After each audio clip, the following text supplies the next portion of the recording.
Hey guys, it's Alex from Paperform, and today I'm going to be running through with you one of our recently released wide flow form templates.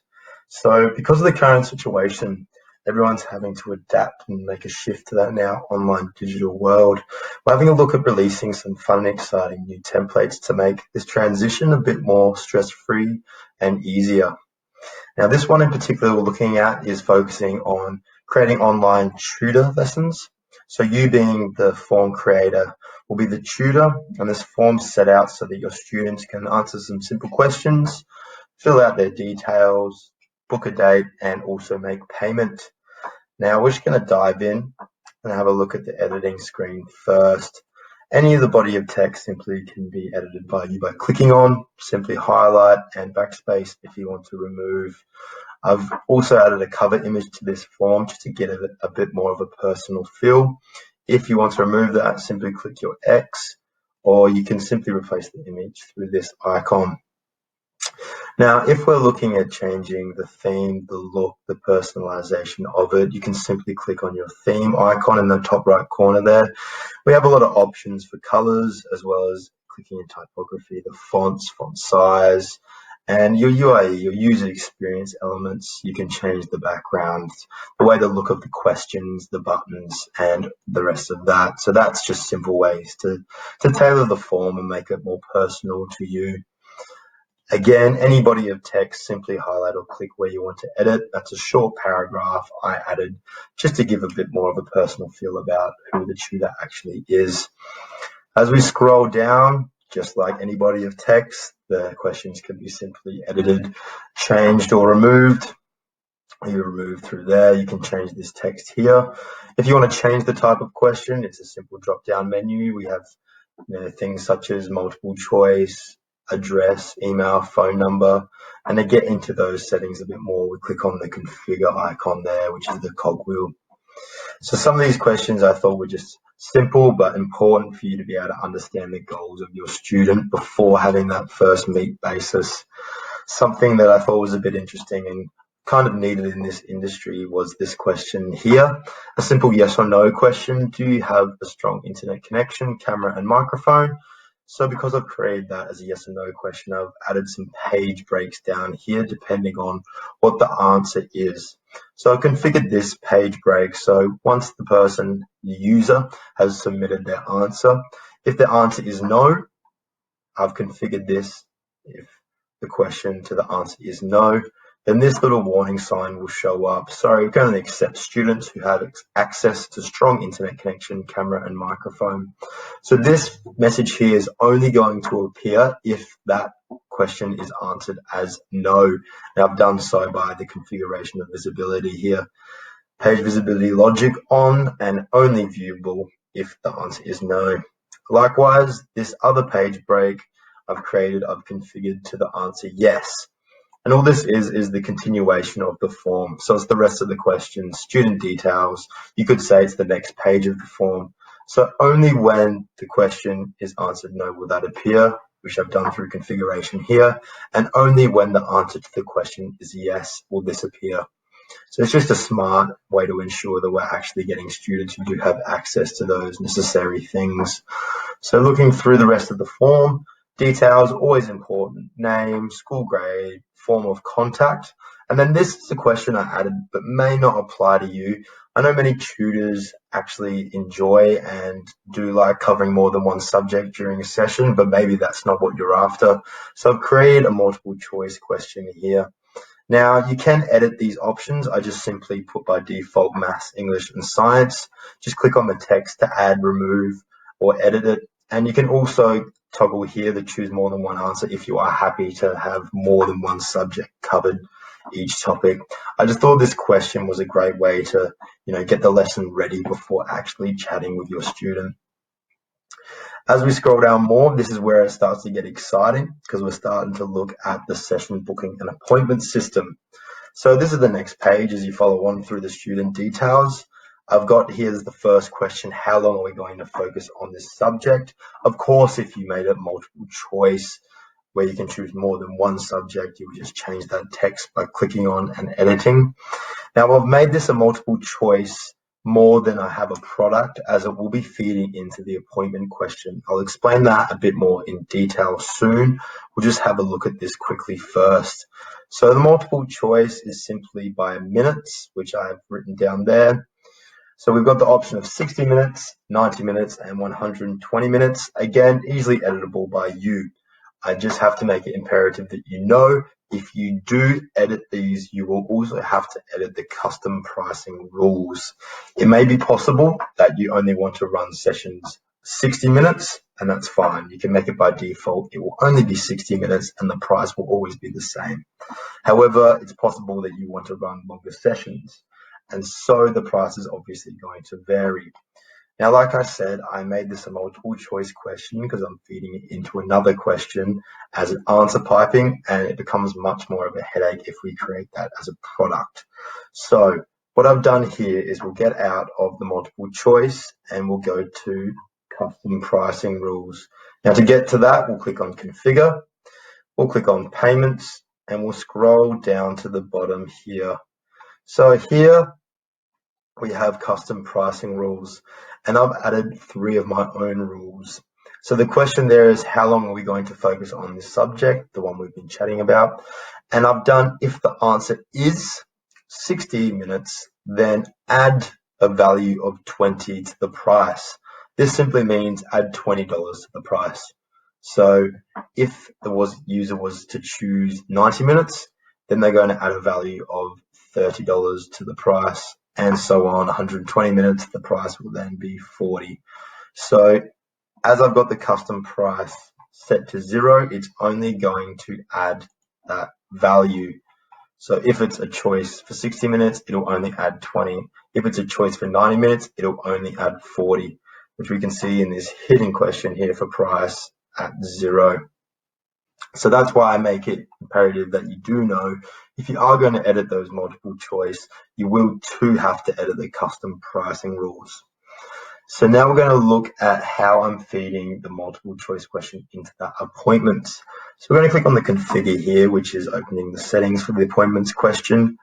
And we're going to click on event details. We'll scroll down here. I've made the title tutor session. We've got the start time interval, 30 minutes. And that simply means that if someone's booked a lesson, another submitter or student can't book a lesson within 30 minutes after that booking. So if someone was to book between 11 and it finish at 12, I wouldn't be able to book at 12:15, for instance. So we've got down here the length of time. So that's the length of the appointment. And I've chosen that no, the submitter is not able to choose the length of time. What I've done is I've made the length of time custom down the bottom here, and I've added answer piping. So you can simply click on this icon here to add answer piping. So what that's going to do is that is going to collect the answer that the submitter put in earlier for how long the session time or how long they're going to focus on the subject will be.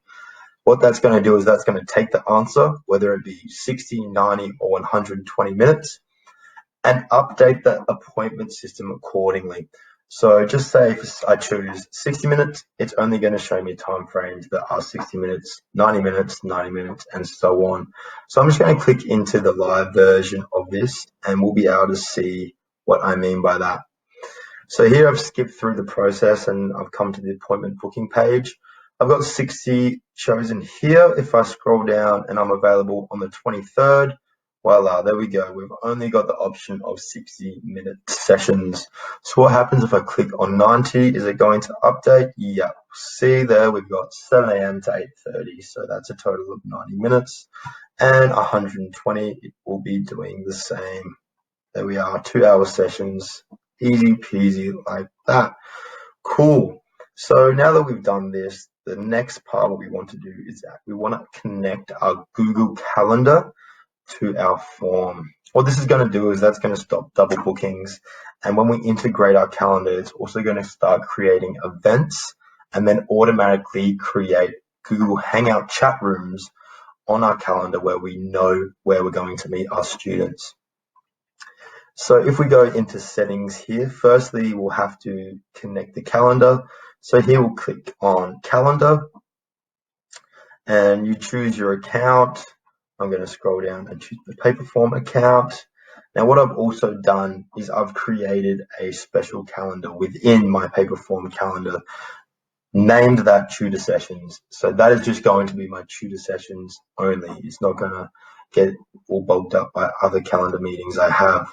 So here we are, tutor sessions. I click on that and finish setup. Now that is connected to my form, but we're not done there. The next step we need to take is we need to get back into the editor.